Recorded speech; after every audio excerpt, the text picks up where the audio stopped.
RCV Notícias.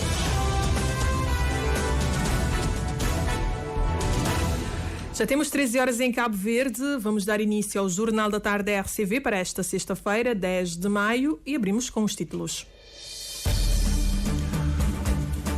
Boa tarde. População desempregada em 2023 diminuiu 6,8% se comparada com os dados de 2022, segundo as estatísticas do mercado de trabalho divulgados hoje pelo INE. Banco de Cabo Verde publica relatório de política monetária, na qual diz que o crescimento do produto interno bruto cresceu 5,1% em 2023 se comparado com 2022. Ex-presidente da Câmara da Praia reage à busca na Câmara Municipal da Praia relativa ao período 2016-2019 e diz que quem não deve, não teme. O MPD diz que estão reunidas as condições para a perda de mandato de Francisco Carvalho. Polícia Nacional reforça contingente com aproximadamente mais 5 dezenas de efetivos, enquanto a Polícia Judiciária pede mais meios humanos e materiais. Itália pode perder 1 milhão de habitantes até 2030, estimativa que acende luzes de alerta no país. Deputado falecido em Portugal, homenageado em cerimónia de cor presente na Assembleia Nacional. Conhecidos os títulos, seguimos para o desenvolvimento destas e outras notícias numa edição de Anatólio Lima.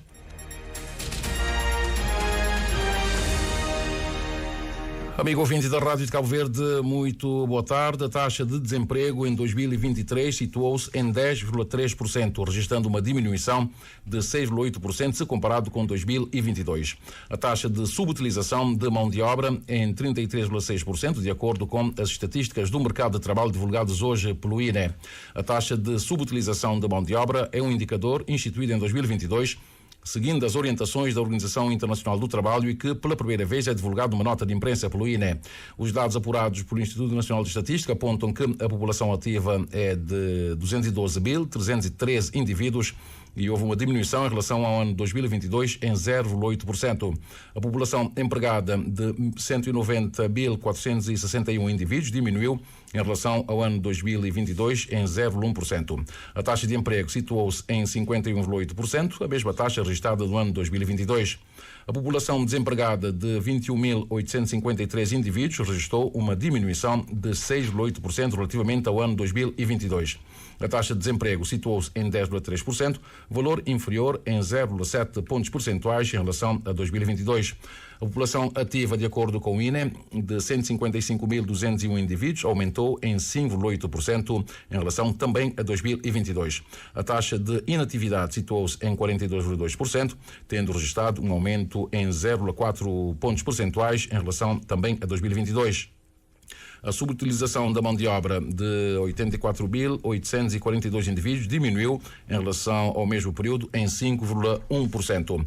E a taxa de subutilização da mão de obra situou-se em 33,6%, tendo registrado uma diminuição de 1,3 pontos percentuais em relação ao ano de 2022. O Banco Central divulgou também hoje o seu relatório de política monetária de abril de 2024. O relatório reflete a atual conjuntura marcada por elevados níveis de incerteza que permeia o cenário global, exacerbada por tensões geopolíticas. Escreve o documento do Banco Central, que acrescenta que o contexto externo relevante para a economia nacional se revelou menos favorável em 2023. A atividade económica global e dos principais parceiros de Cabo Verde, nomeadamente da área euro e do Reino Unido, registrou uma desaceleração. No entanto, a economia dos Estados Unidos da América continuou com a sua trajetória de aceleração. O Banco de Cabo Verde escreve no seu relatório que, segundo as estimativas trimestrais das contas nacionais do Instituto Nacional de Estatística, em 2023, o produto interno bruto em volume de economia nacional registrou um crescimento de 5,1% em comparação com um aumento de 17,4% no ano anterior.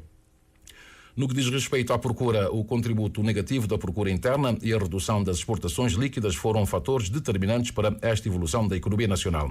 No ano 2023, citamos o documento, as taxas de inflação em Cabo Verde mantiveram-se em queda, o que se deveu à baixa dos preços dos produtos energéticos e alimentares no mercado internacional, à fraca procura e também a efeitos de base descendentes. Segundo os dados do Instituto Nacional de Estatística citados pelo Banco Central, a taxa de inflação média anual caiu de 7,9% em 2022 para 3,7% em 2023, enquanto que a taxa de inflação homóloga de 7,6% em dezembro de 2022 para 1,3% em dezembro de 2023.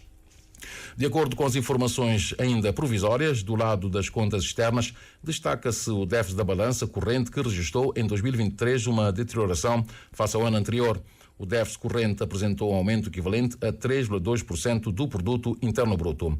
As contas públicas, continuamos a citar a nota do Banco Central, em 2023 registraram uma notável melhoria, escreve a mesma instituição, evidenciada pela diminuição do déficit para 707,7 milhões de escudos, que contrasta com o valor do ano anterior, no qual o déficit atingiu 9,677 bilhões de escudos. Em comparação com as projeções de outubro de 2023, o crescimento real do produto interno bruto para 2024 foi revisto em alta em 0,3 pontos percentuais, refletindo a revisão em baixa dos preços medido pelo deflator do produto interno bruto e a incorporação de dados mais recentes das contas nacionais, e para 2025, próximo ano, mantém-se inalterado.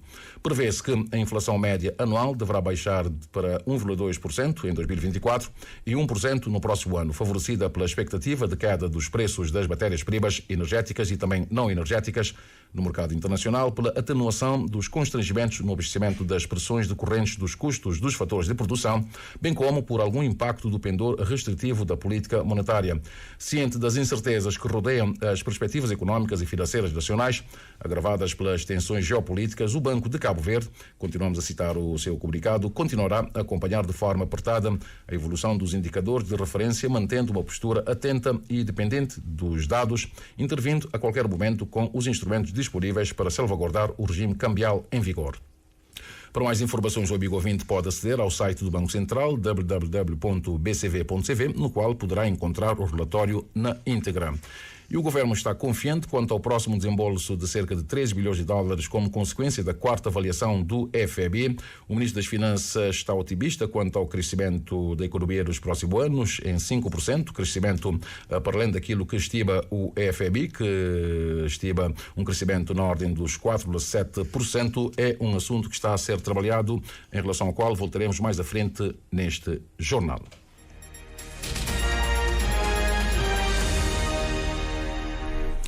O antigo presidente da Câmara Municipal da Praia, Oscar Santos, diz-se tranquilo em relação às investigações em curso sobre as obras de asfaltagem e garante que foi observado o quadro legal.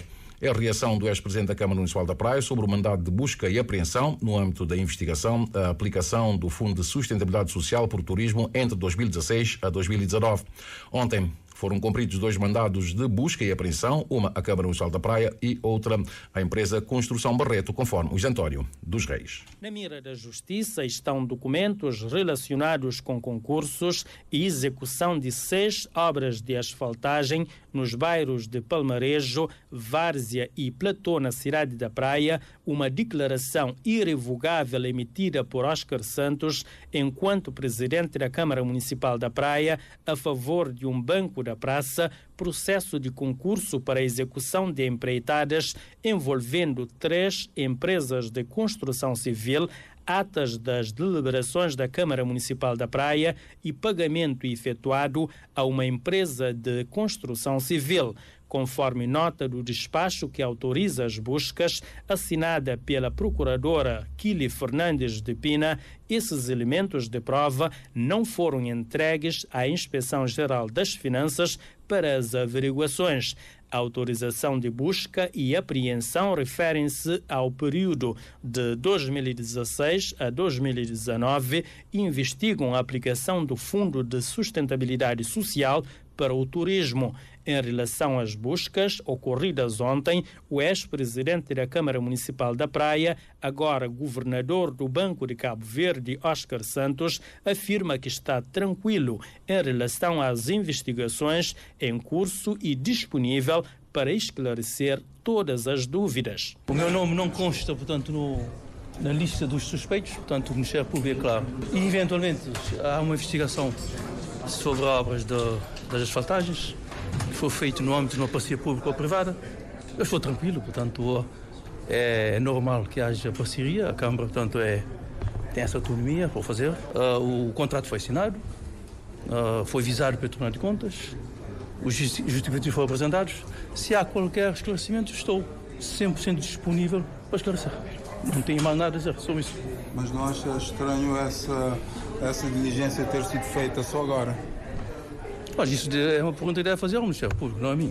Ainda ontem, em simultâneo, decorreram buscas na sede da empresa Construção Barreto. O objeto das buscas na empresa de construção civil eram documentos sobre procedimento de concursos, contratos e adenda para a requalificação urbana do Porto da Calheta, no município de São Miguel, Parque Infantil do Porto de Calheta, também no município de São Miguel, para além da reabilitação do Centro Interpretativo de São Jorge, no município de São Lourenço dos Órgãos. Nos próximos dias poderão ser emitidos mais mandado de busca e apreensão a outras instituições e empresas no âmbito das investigações à aplicação do Fundo de Sustentabilidade Social para o Turismo. E o primeiro-ministro, à margem de uma visita que fez na manhã de hoje ao Parque Tecnológico, foi instado a se pronunciar sobre as buscas na Câmara da Praia e teceu as seguintes considerações. Parece um problema de trabalho da Justiça, do Ministério Público. O Governo não tem que se pronunciar sobre aquilo que são as competências e o trabalho da Justiça. Portanto, nós aqui só temos que reafirmar a confiança nas instituições da República. Não trabalham sob o comando de partidos nem de governos, trabalham na base daquilo que são as suas prerrogativas próprias, a sua missão, o respeito para a aplicação da lei. Portanto, essa é a mensagem que eu gostaria de passar. Respeito pelas instituições e pela independência da Justiça, que ela fará o seu trabalho. Mas temos investigações respeito ao Fundo do Turismo e do Ambiente, que são programas do governo. Respeito pelas instituições, seja em que circunstância for. Ninguém está acima da lei. E a lei deve ser respeitada. E que comentário esquece as declarações do atual autarca da capital, quando diz que é mais uma tentativa do MPD de roubar esta entidade? Não tem comentários a fazer. Repare, este Presidente de Câmara, desde que entrou, ataca tudo e todos. Já atacou o Presidente da República, ataca o Primeiro-Ministro, ataca vereadores, quer do seu partido, quer da oposição. Agora ataca a Justiça. Portanto, perante este tipo de situações, não tenho absolutamente comentário a fazer.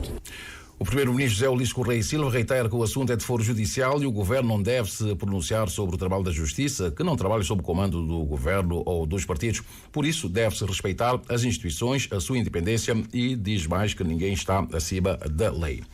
O MPD considera que estão reunidas todas as condições para a perda de mandato do Presidente da Câmara Municipal da Praia. Reagindo hoje às declarações do Presidente da Câmara Municipal da Praia, na sequência das buscas realizadas ontem, o Secretário-Geral do MPD diz que o seu partido não está surpreendido com a operação do Ministério Público feita ontem, conforme o Orlando Lima.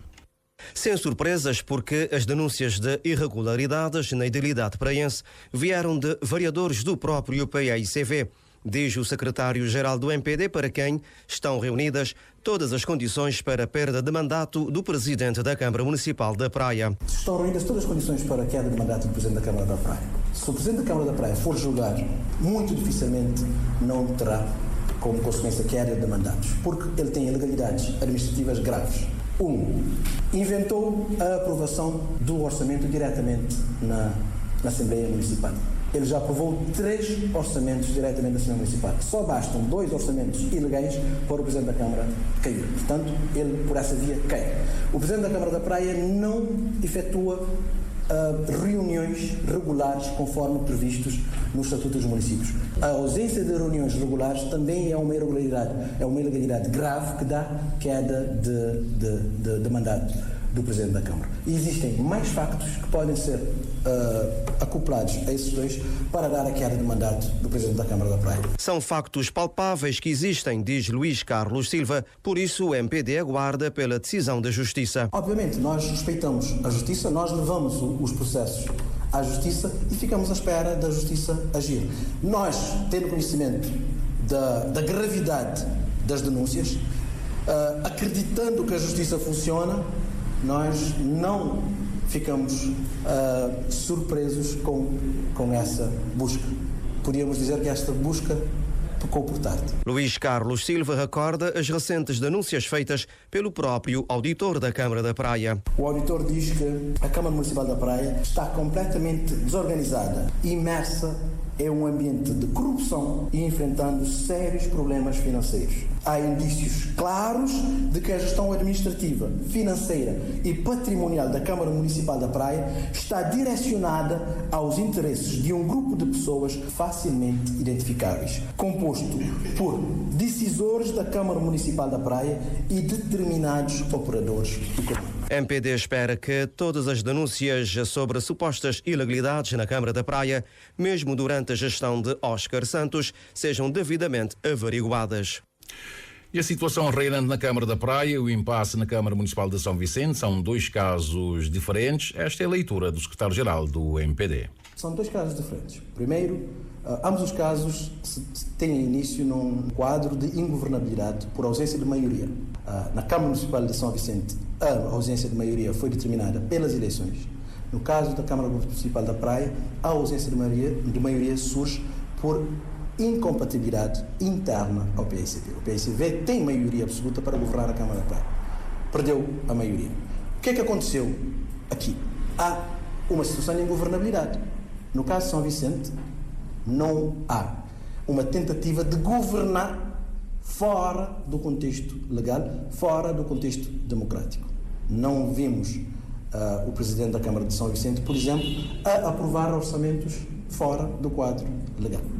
O Presidente da Câmara Municipal de São Vicente aceitou o quadro de ausência de maioria e ficou sujeito a uma governação com base em orçamentos duodécimos, como é o caso atual. Na Câmara Municipal da Praia, temos uma situação onde o Presidente não aceitou a ausência de maioria e tentou governar fora do quadro democrático e do quadro legal, contornando a lei, não respeitando o princípio da legalidade. O secretário-geral do MPD sustenta que no caso da Câmara de São Vicente não há prática de corrupção.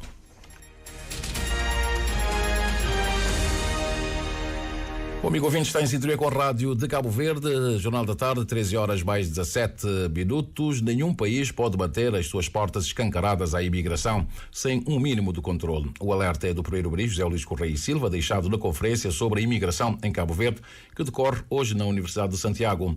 A problemática das migrações deve, no entender de José Luís Correia e Silva, ser discutida clara e abertamente.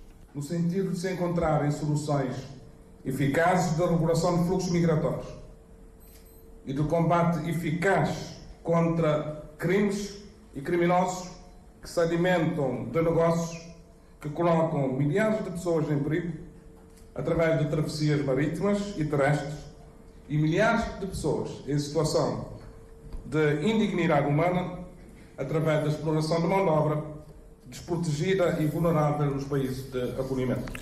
Em Cabo Verde, reconhece o primeiro-ministro, a imigração é hoje uma realidade e o país, sublinha, tem-se guiado por princípios que tornem um fenómeno mais seguro. Por meio da proteção da dignidade humana e respeito pelos direitos humanos, mas também pelos Objetivos de Desenvolvimento Sustentável, que visem promover a imigração e a mobilidade ordenada, segura, regular e responsável das pessoas através da implementação de políticas de imigração planeadas e bem geridas. Cabo Verde nunca descurou o problema das migrações, tendo criado a alta autoridade para a imigração para promover a integração de todos quantos escolheram o país para viver e trabalhar, lembra José Luís Correia e Silva. A importância desta conferência sobre a imigração em Cabo Verde é ressaltada pelo presidente da Plataforma das Comunidades Africanas, José Vieira, que vê nela mais oportunidade para se debater os problemas dos estrangeiros residentes no país. Porque vai nos permitir entrar numa situação de debate global sobre as questões relacionadas com a permanência, integração e inclusão social dos imigrantes. E Cabo Verde sempre foi um país de imigração e hoje vivencia uma realidade diferente, pois transformou-se também num país de imigração e na rota da migração irregular. O primeiro-ministro visitou desta manhã uma empresa que exerce na área de cibersegurança e que já se encontra instalada no Parque Tecnológico aqui na Praia, uma ocasião que José Luís Correia e Silva aproveitou para desafiar outras empresas a apostarem em áreas tecnológicas sofisticadas, trabalhando de Cabo Verde para outras partes do mundo. Uma aposta que, realça o chefe do governo, vai ao encontro do modelo que se pretende implementar com os parques tecnológicos da Praia e também de São Vicente. A partir do Parque Tecnológico, aqui na praia, também em São Vicente, criar espaços não só para startups, para aqueles que querem começar, incubadoras, mas instalar empresas de referência que possam prestar serviços externos de qualidade e com vantagem de estarmos localizados num país seguro, estável, que garante padrões de qualidade idênticos a qualquer outro país do mundo, e ir crescendo com este tipo de intervenções. É a convicção de José Luís Correia e Silva de que mais empresas se vão instalar no Parque Tecnológico, uma infraestrutura que deverá entrar em funcionamento pleno em setembro deste ano. Voltamos ainda aos dados económicos relacionados com a avaliação do FEB. O governo está confiante quanto ao próximo desembolso de cerca de 13 bilhões de dólares como consequência da quarta avaliação do FEB sobre a aplicação da linha de crédito ampliada CF e do instrumento de resiliência e sustentabilidade. O ministro das Finanças é mais otimista que o FMI quanto à economia nos próximos tempos, estimando um crescimento de 5% em 2024, enquanto que o FMI, Fundo Monetário Internacional, espera que o país cresça 4,7% neste mesmo ano, caso se concretizem as expectativas de aumento no setor do turismo, conforme o Cândido Amorim Fortes. São declarações que saem da conferência de balanço da missão da equipa do Fundo Monetário Internacional, que esteve em visita de trabalho a Cabo Verde desde o passado dia 2, no âmbito dos programas económico CF, apoiado pelo FMI, incluindo uma linha de crédito de 63 milhões de dólares para 36 meses, aprovada pelo mesmo em 2022, e do instrumento de resiliência e sustentabilidade RSF. O chefe da missão, Justin Tyson, considerou que o desempenho de Cabo Verde tem sido satisfatório, tendo sido atingidos todos os critérios de desempenho e executadas as reformas previstas. Cabo Verde continua a demonstrar uma boa recuperação dos recentes choques. As autoridades alcançaram estabilidade macroeconómica e financeira e continuam empenhadas em cumprir os objetivos do programa. Em 2023, o desempenho macroeconómico foi robusto e apresentou um crescimento de 5,1%, baixo nível de inflação e um nível prudente de reservas internacionais para proteção da paridade. O rácio da dívida pública em relação ao PIB continua numa trajetória descendente, refletindo o alto índice de crescimento e um excedente orçamental primário inédito em 2023. O desempenho ao abrigo do SEF foi robusto, todos os critérios de desempenho quantitativos fixados para final de dezembro de 2023, bem como os contínuos não quantitativos, foram atingidos. As metas indicativas para final de setembro e final de dezembro de 2023 e os indicadores estruturais para o final de dezembro também cumpridos. As medidas de reforma 1 e 3 no âmbito do programa sustentado pelo RSF foram completadas. As previsões económicas de Cabo Verde para curto prazo continuam favoráveis, mas são mais moderadas à luz de recentes subidas.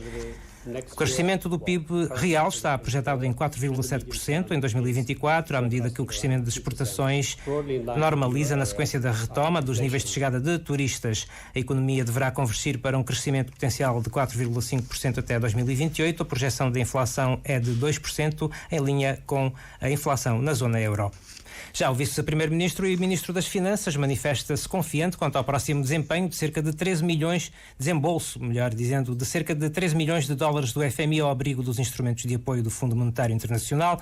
Olavo Correia é mesmo mais otimista que o FMI quanto às projeções para a economia nos próximos tempos, estimando um crescimento de 5% em 2024, acima da previsão do Fundo Monetário, que prevê que o país cresça 4,7% neste mesmo ano. Olavo Correia admite, no entanto, que há desafios a superar. Cabo Verde cumprimos tudo. O saldo primário positivo corrente em 2023, mas também uma forte redução da dívida pública em percentagem do PIB nos últimos anos. Esse é um aspecto muito positivo, por isso estamos habilitados a obtermos os próximos desembolsos, no total destes dois instrumentos, no montante de cerca de 13 milhões de dólares americanos, após a aprovação do relatório pelo Board do Fundo Monetário Internacional. Temos desafios pela frente. O primeiro desafio muito importante tem a ver com a necessidade de nós acelerarmos as reformas para aumentarmos o potencial de crescimento da economia cabo-verdiana, que hoje situa-se à volta dos 5%, mas nós queremos que esse potencial possa duplicar-se, passar para 10%. Por isso temos reformas a empreender nos setores que têm a ver com as conectividades, as mobilidades, ao nível da energia, água, saneamento, ao nível do capital humano, ao nível do ambiente de negócios, investimento nas infraestruturas, para que possamos duplicar o potencial de crescimento da economia cabo-verdiana. E um outro setor mais transversal que tem a ver com a qualificação dos recursos humanos. Temos desafios a vencer ao nível da reestruturação do setor empresarial do Estado. Temos também a obrigação de continuarmos a trabalhar para que essa trajetória de redução da dívida pública em porcentagem do PIB possa ser continuada. A missão do FMI saudou ainda a decisão do Banco de Cabo Verde em elevar a taxa de juro de referência em 25 pontos base como uma importante medida de proteção das reservas cambiais, acrescentando que em final de dezembro os dados sugeriram que o sistema financeiro tem liquidez e está suficientemente capitalizado. 13 horas mais 25 minutos. Vice-primeiro-ministro das Finanças mais otimista que o FMI quanto ao crescimento do próximo ano. O ministro das Finanças estima um crescimento em 5% neste ano, e enquanto que o FMI prevê então um crescimento de 4,7% neste ano de 2024. A Polícia Nacional reforça seu contingente com mais 49 agentes da segunda classe, agentes que foram hoje empossados. O ministro da Administração Interna destaca que este novo contingente representa a concretização de mais uma etapa do crescimento da Polícia Nacional, instituição onde a renovação se afigura como a necessidade mais sentida, refere o ministro, conforme a Edneia Barros. Dos 49 agentes de segunda classe a ingressarem na Polícia Nacional, 25 são mulheres e 24 são homens. Depois de 5 meses a participarem no 12º curso de agentes de segunda classe, o grupo está pronto para cumprir a missão de servir e proteger sempre e com zelo, garante Fabiane Silva, em representação dos recém-impulsados. Prudentes dos nossos deveres e responsabilidades, sejamos policiais de excelência, comprometendo em desempenhar as funções atribuídas com zelo e diligência, que na linha de frente da justiça é quem representa a coragem, a dedicação e a honra desta nobre profissão. Já o diretor do Centro de Formação da Polícia Nacional, subintendente João José Teixeira, sublinha que durante a formação os agentes foram dotados de competências em diversos domínios que lhes permitem garantir a segurança dos cidadãos e destaca alguns. Área jurídica, direitos humanos e cidadania, direito processual penal e a problemática do género e o papel da Polícia Nacional. Área técnico-policial, técnica de serviço policial, organização policial, ordem unida, ética e deontologia policial, introdução à metodologia de investigação criminal, legislação e segurança rodoviária, armamento e tiro, progressão tática e abordagem e transmissões. O ingresso dos novos agentes ocorre no momento da consolidação de alguns desafios em matéria de segurança que requerem uma ação mais consistente, coerente e coesa, frisa o ministro da Administração Interna. Este ato representa a concretização de mais uma etapa no processo de crescimento e de transformação da Polícia Nacional a que nos propusemos, com foco no reforço, na qualificação e na valorização do capital humano, com o propósito de promover uma significativa renovação na Polícia Nacional que se afigura como necessidade mais sentida, visando colmatar as diferentes necessidades e estabilizar a estrutura do pessoal. Da Direção Nacional às esquadras impõe-se uma contínua ação estratégica e planeamento organizacional com o propósito de reforçarmos o patrulhamento urbano e estabelecermos um policiamento de proximidade efetivo e permanente, adequado aos fenómenos que surgem na nossa sociedade. Acrescenta Paulo Rocha que nessa caminhada de transformação da Polícia Nacional, o nível de exigência naturalmente aumenta e apela aos recém-impulsados a serem polícias no serviço e fora dele, com todas as responsabilidades inerentes à função. E o diretor nacional da Polícia Judiciária, Manuel da Lomba, disse hoje que a dinâmica em termos de crimes no país tem exigido desta polícia um esforço para além das suas capacidades devido à falta de recursos humanos e também escassez de equipamentos. O diretor nacional da Polícia Judiciária falava aos jornalistas à margem da conferência Polícia Judiciária sob o tema 31 anos de proatividade e comprometimento na prevenção e combate ao crime que decorre durante todo o dia de hoje aqui na praia, conforme a Carmelita do Rosário. A conferência em saudação aos 31 anos da Polícia Judiciária reúne na mesma sala, desde a Polícia Científica, magistrados e personalidades ligadas à Justiça. Ocasião para o Diretor Nacional da Polícia Judiciária falar aos jornalistas dos principais desafios que a Polícia de Investigação Criminal tem hoje pela frente. Há grandes desafios a percorrer. A Polícia Judiciária, como sabem, durante a sua criação teve altos e baixos, teve avanços e recuos, mas neste momento nós temos o nosso plano de atividade que é precisamente tornar a Polícia Judiciária uma polícia científica, uma polícia capaz, uma polícia com muita eficácia, muita eficiência, de forma a corresponder aos anseios da sociedade cabo-verdiana e de todos os que nos visitam. O crime organizado e não só é cada vez mais sofisticado no país e tem exigido da Polícia Judiciária um esforço a mais da sua capacidade, tanto em termos dos recursos humanos como em equipamentos de investigação. Daí, admite Manuel da Lomba, tem-se exigido muito mais aos profissionais. Nessa perspectiva, os nossos profissionais já sabem que é um momento de sacrifício, estão a ter um trabalho a dobrar e isso já falei com eles na possibilidade de ser algo a curto prazo e a médio e longo prazo já vamos fazer entrar mais pessoas e em relação aos equipamentos que nós temos em suficiência, vamos lidando, mas esperemos que este ano estaremos já em melhores condições de levar avante esse nosso objetivo. Para colmatar algumas lacunas existentes no que toca à investigação criminal, o Diretor Nacional da Polícia Judiciária sublinha que o país tem recorrido aos parceiros internacionais que prontamente têm dado respostas às solicitações. A Polícia Judiciária assinala os seus 31 anos de existência com uma conferência com 3 grandes painéis: o combate à criminalidade organizada, gestão do local de crime e cibersegurança. E falando em painéis, o segundo painel que está a ser apresentado neste momento pelo Inspetor-Chefe da Polícia Judiciária, José Luís Gonçalves, fala sobre a gestão do local do crime, conforme a Carmelita do Rosário. O que é, o que se trata e quando é que falamos de gestão do local de crime? O orador do painel, o Inspetor-Chefe José Luís Gonçalves, explica. Gestão do local do crime, podemos dizer que é a fase inicial de uma investigação criminal. Quando falamos de uma investigação criminal, a gestão do local de crime é quando damos início à nossa investigação, quando você toma conhecimento da ocorrência de qualquer infração. Mas podemos começar primeiro por dizer, quando falamos de gestão local de crimes, falamos de crimes de cenário.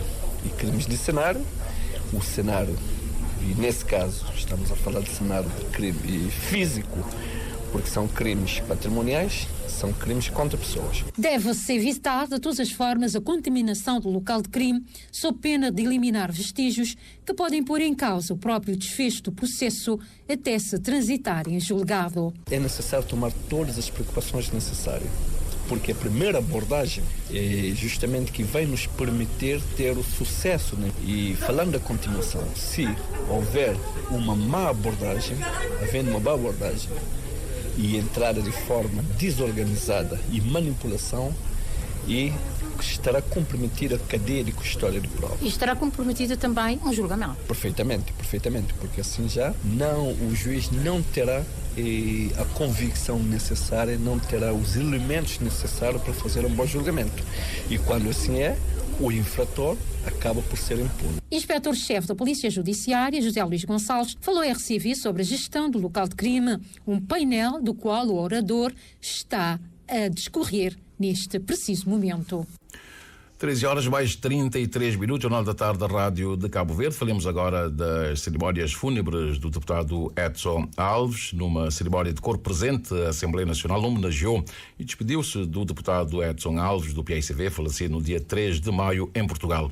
Em ambiente de muita consternação e dor, familiares e amigos, líderes parlamentares e também o presidente do Parlamento deixaram as suas mensagens ao malogrado. Para o PAICV, na voz do líder parlamentar João Batista Pereira, o deputado deixa uma lacuna na vida política e no coração dos que ficam. Neste momento de despedida, honramos a vida e o legado de Edson Valdir Monteiro Alves Rosa. Expressamos as nossas mais sinceras condolências à sua família, amigos e colegas. Que a sua memória continue a iluminar os nossos caminhos e a guiar as nossas ações, mantendo vivo o espírito de serviço e dedicação que ele tão generosamente personificou. O grupo parlamentar do MPD, representada pela deputada do Maio, Antonita Vieira, realça que a partir do deputado é uma perda para a ilha e para Cabo Verde. É com profundo pesar e respeito que nos reunimos hoje no átrio da Casa do Povo para honrar a memória do estimado deputado da Nação, Edson Alves Rosa. A sua partida precoce deixou um vazio incomensurável na política cabo-verdiana e na vida daqueles que tiveram o privilégio de conhecê-lo e de trabalhar ao seu lado. O CID relembra-o como um deputado respeitoso e amigo.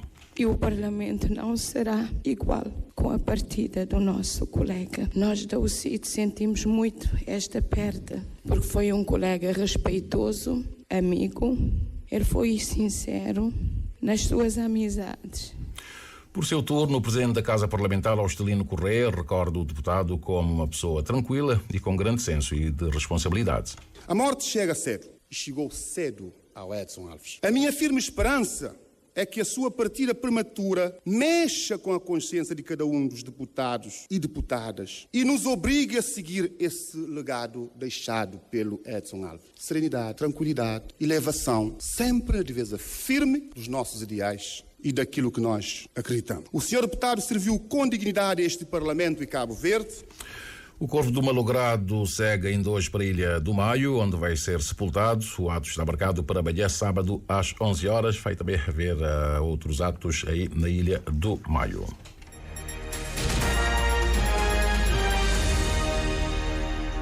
Abrimos a nossa página internacional com duas notas. A Itália, que está a enfrentar uma grave crise demográfica e pode perder 1 milhão de habitantes até 2030.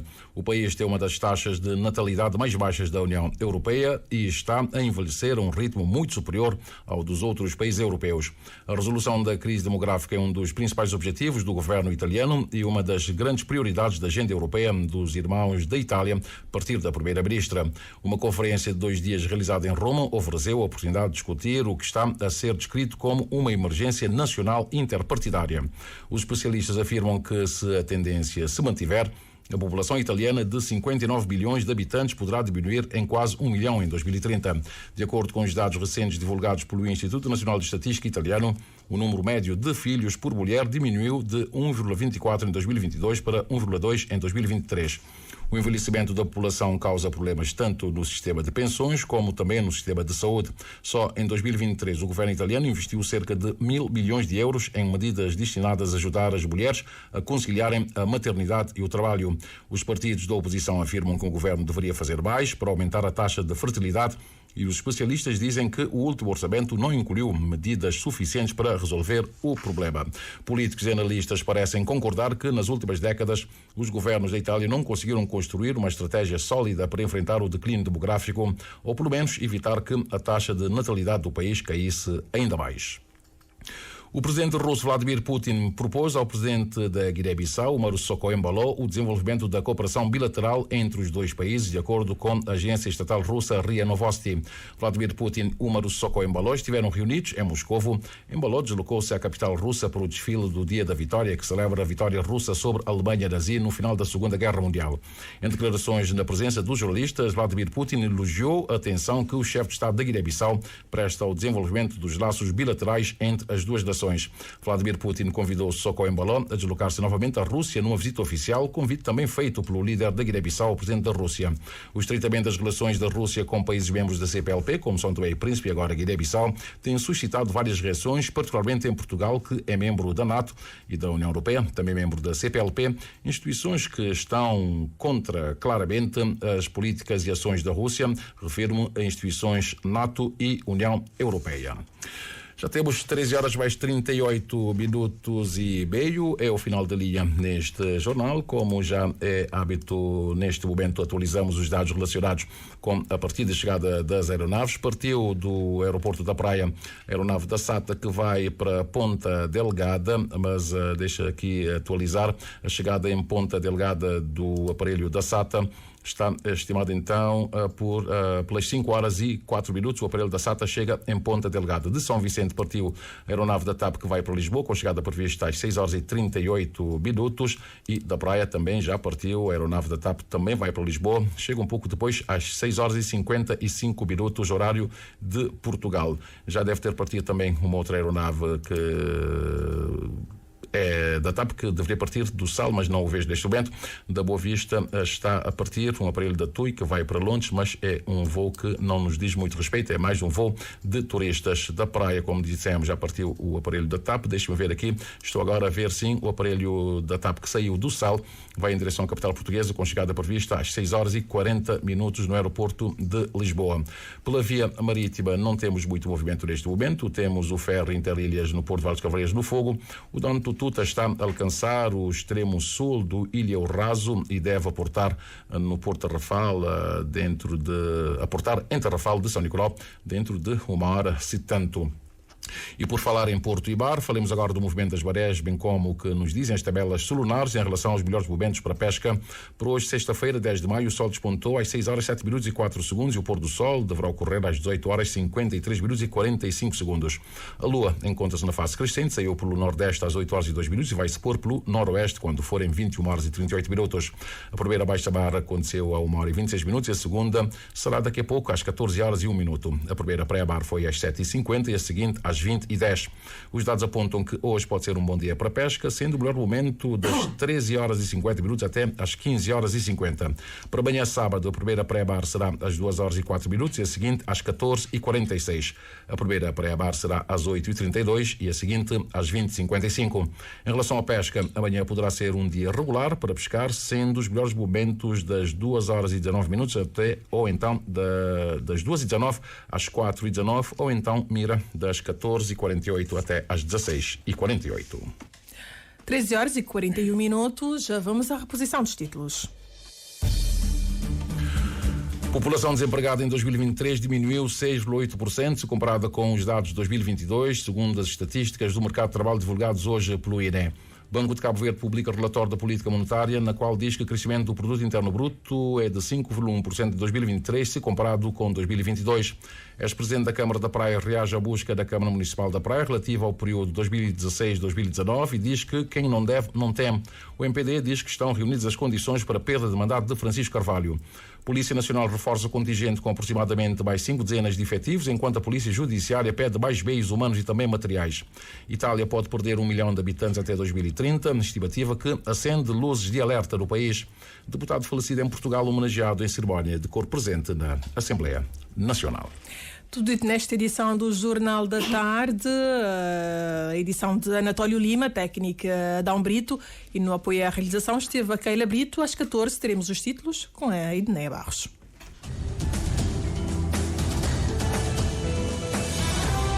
Mais informações em www.rtc.cv e na aplicação RTC Mobile. RCV, o rigor da notícia e o melhor da informação a cada